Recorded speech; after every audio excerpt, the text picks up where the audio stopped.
I guess today pag-uusapan ulit natin itong price action dito ni Pi as we observe nagkaroon siya ng pagbagsak ng presyo for the past 24 hours. We discussed this kind of scenario noong ginawa natin ng video noong nakaraang araw. I also have these profits. Meron tayong ideas na ito guys. Maybe in part ng video, share ko sa inyo dito na kahit bumabagsak yung presyo ay meron tayong profits dito guys. No? So discuss natin yan dito sa video natin today. Pero bago tayo dito magsimula, kung hindi nyo pa na-like itong video na ito, please like this video first. Subscribe yung YouTube channel natin, turn on the bell icon para ma-notify kayo dito sa mga updates natin na ginagawa sa ating YouTube channel guys. No?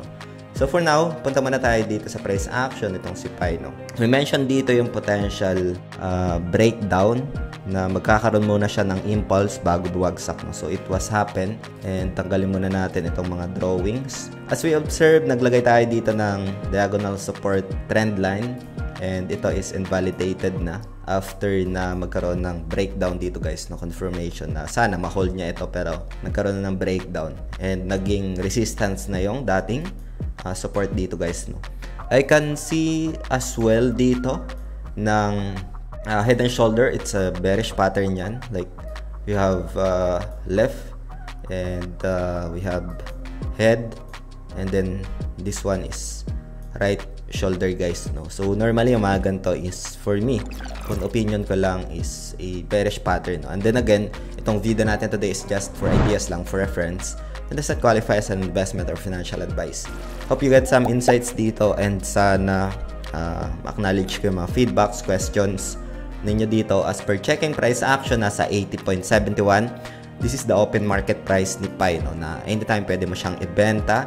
Ganito yung presyo as of recording this video sa peso or PHP. So, isa sa mga nakikita natin dito guys na probabilities for Pi is yung downtrend nga guys. No? We have this confirmation ng bearish as well as a daily. This is bearish itong structure na ito guys. No?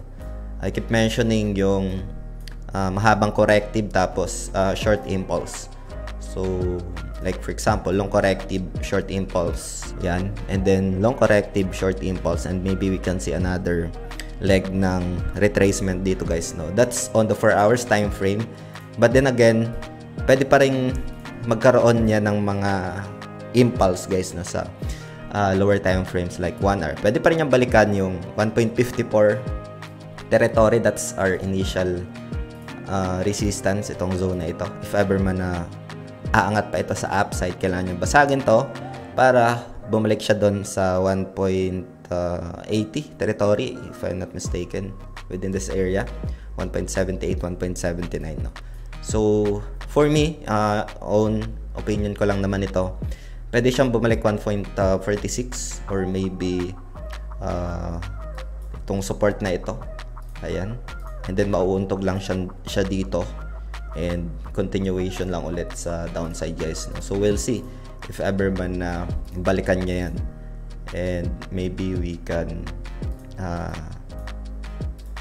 check yung next support dito. We're in 1.25 territory. No? So yan yung isa sa mga tinitingnan natin dito na probabilities for Pi right now. Nasa baba na siya ng 0.618 golden ratio. And pwede pa rin niyang balikan yan, itong dating support na ito, maging resistance. No? Check din natin dito guys yung price action ni BTC. Ayan, BTC USDT. Presyo dito ng pagbagsak ng presyo. Ay, nakalimutan ko pala guys, yung ating crypto gift hunt ay hindi ko pa nasa-set up, but hopefully next video upload natin guys, abang-abang dito sa ating YouTube channel. No? So, ngayon, nagkaroon siya ng pagbagsak ng presyo after almost retest dito.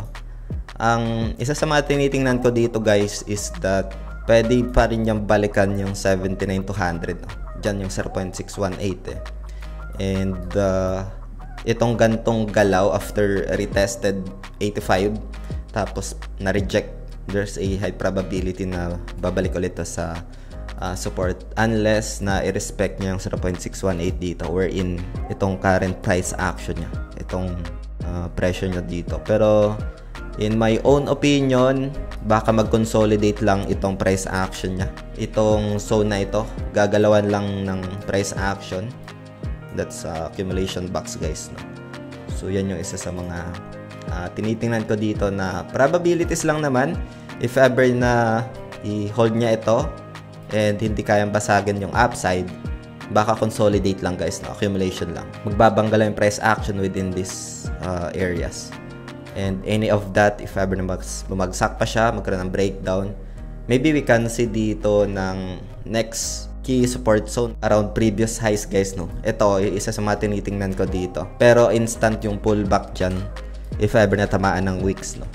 Sa downside.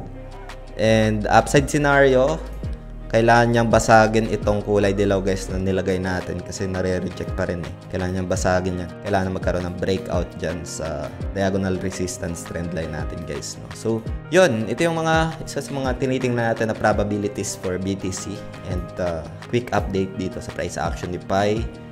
And if hindi nyo pa napapanood yung idea natin na kahit pabagsak itong price action ni Pi is that magkaka-profits ka. It depends yan. It's very important yung experience and the risk management.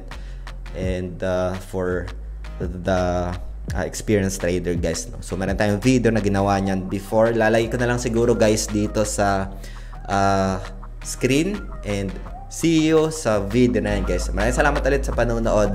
Ingat tayong lahat. Peace out. Bye for now.